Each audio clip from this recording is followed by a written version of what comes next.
নমস্কার। কবি নীরেন্দ্রনাথ চক্রবর্তীর যাবার বেলায়।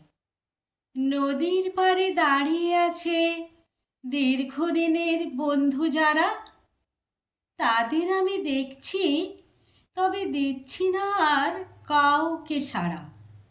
ডাকছে তারা, ডেকে যাচ্ছে, বড্ড ভালো বাস্ত যে তাই বলে কি ফিরবো নাকি? ফিরতে ভীষণ ভয় করে যে, ফেরার মানেই বন্ধ কোটর, সেই যেখানে বয়না হাওয়া। এক জীবনের জন্যে আবার সেইখানেতেই আটকে যাওয়া। যতই ডাকুক ফিরছি না তাই, তাই চলেছি নতুন ঘরে। তবুও বলি, যাবার বেলায় মনটা যেন কেমন করে। নমস্কার।